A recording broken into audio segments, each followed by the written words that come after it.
Alright, ladies and gentlemen, boys and girls, it's your boy Shimigami X, aka your Captain X. I'm leader of Squad X, and I'm here today to give you none other than your weekly prescribed Naruto review. Today, what I'm going to be reviewing for you is Naruto 684, entitled I Must Be Killed. But as you always know, we have to run an intro before we do anything.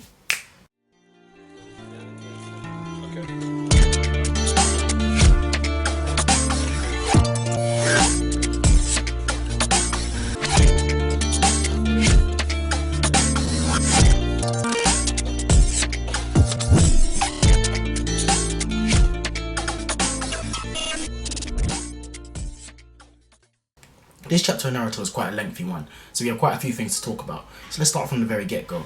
For the first stuff, I've spoken in my last chapter about the fact that Obito is still alive. Kind of annoys me, but it's okay and I understand it because you can see that it's done to be a plot device. Obito's powers can be useful in this situation, so I understand that. And for the sake of the story, I'll ignore it and we'll move on.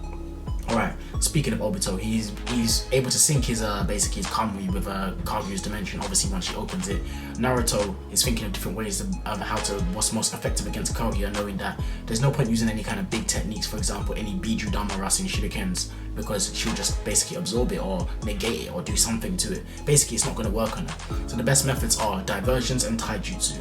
So with that in mind, he also basically reiterates to himself that he can't use basically the sexy harem reverse jutsu, and so he has to go back to his roots and use the shadow clone jutsu. Anyways, I'm not going to carry on and basically narrate the chapter for you because you guys have already gone and read it. Now, what are my thoughts about that? My thoughts about that are quite simply this: that is good. I'm glad Naruto is not just basically throwing out his big attacks that we've seen in spam throughout this entire arc.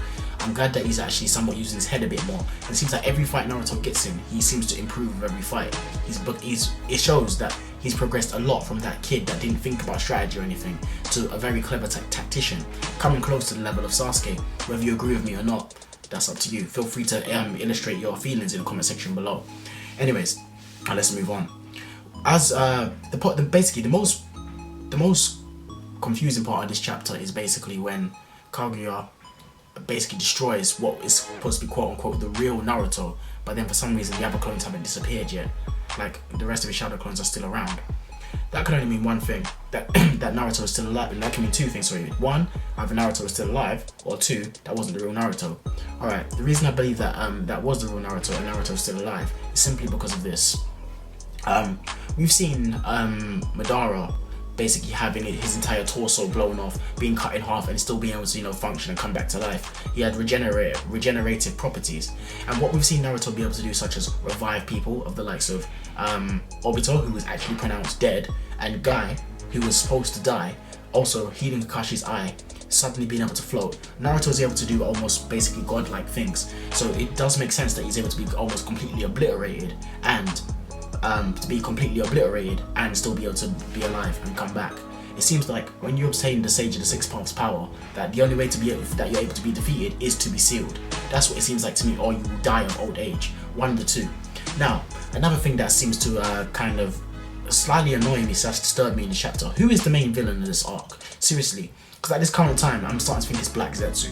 I know that, yeah, Black Zetsu is supposed to be the mastermind behind all of it, but we all thought that the whole point of Black Zetsu's existence was because of Kaguya. But we see that in this, not only have we seen in previous chapters that Black Zetsu is giving Kaguya suggestions as to what to do, like he tells her what to do, he actually does give her orders and tells her what to do, like kill him. Black Zetsu told Kaguya to kill Naruto. She didn't want to.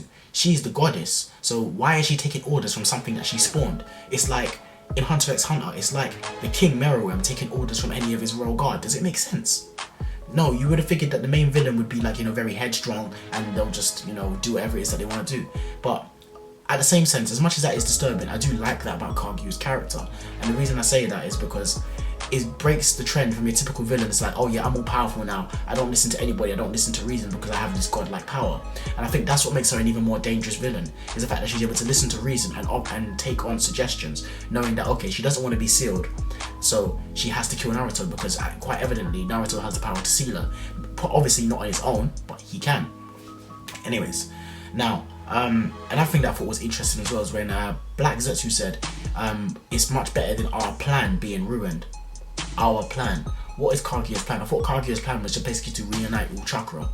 So basically, King of Lightning said this, and I have to agree with him 100% that there has to be an ulterior motive to what Kaguya is actually planning to do here. Because if you think about it in hindsight, all Kaguya wants is basically all the chakra to return to 1 point.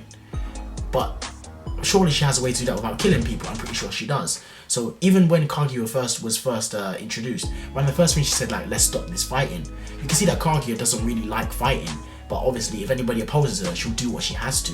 So, in that essence, does that really and truly make her a villain? Yeah, she's done evil things. Well, even then, she hasn't even really done evil things. She spawned Black Zetsu, who is supposed to be her will. So yes, her will may be evil, but what has Kaguya done that is supposed to be evil? We don't know that. We don't know what happened in the times of Hagoromo and Homura and the battle that happened between them.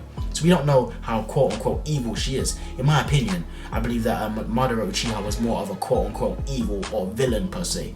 Kaguya just seems to be like basically like an antagonist as such. She seems to be like a character that basically is affiliated with the side of evil. That's what it seems like to me. It seems like she's more like a figurehead. It doesn't seem like she seems to be the main villain. I just don't get it. It seems like Black Zetsu is literally running the show. But I'm digressing here. Basically, I just think to myself, King of Lightning said this. Kaguya basically has everybody influence Tsukiyomis, turn them into white Zetsus to quote-unquote create an army. That's what Black Zetsu said. But to create an army for what? What are you fighting against? Because you only have an army to protect yourself, to protect the kingdom, or to fight against something. Obviously, Kaguya is so powerful, she really doesn't need protecting. Hell, she doesn't even need an army, she is an army. But nonetheless, what does she need an army to fight? Why do you want to create white Zetsus?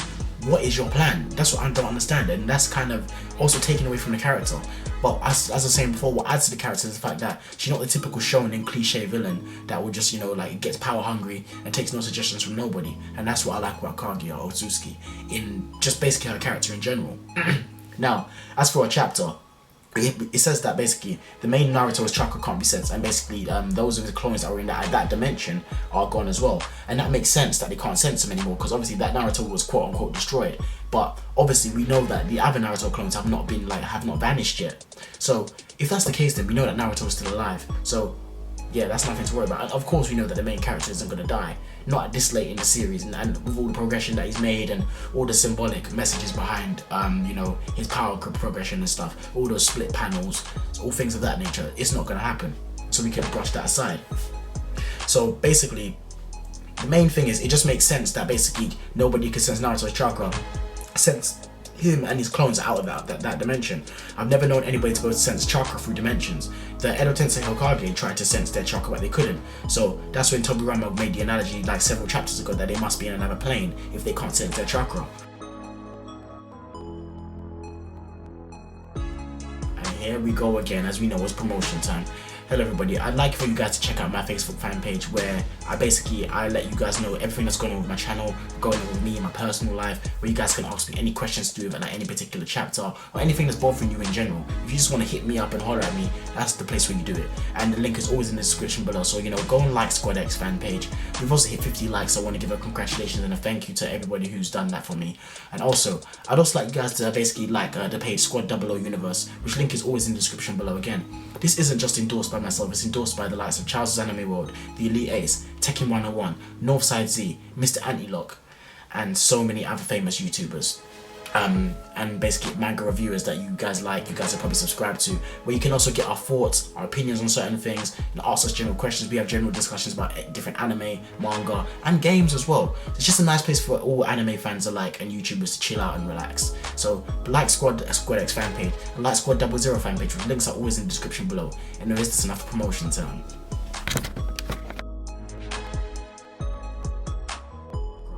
But with that being said now, what's going to happen next chapter, obviously we don't know. I believe we're going to continue with basically Obito, Sakura, and basically Kakashi doing whatever it is they're going to do. I believe that Sakura going into there was not only to support Obito, but basically a plot device for Sakura to be able to do something in this situation, because we all know that for the most part Sakura hasn't been able to do anything just simply because she lacks the power to at this point in time. So this is Kishimoto's way of basically making her character relevant again, just like what happened with Tsunade, where she basically got Tsunade's power up. So with all that being said, that's my chapter review for this week, guys. I hope you guys have enjoyed. It's your boy Shinigami X, aka your Captain X. I'm signing out, and as always my people, take care and peace. And remember, as I always say my people, keep it 99+1. You do the math. See ya.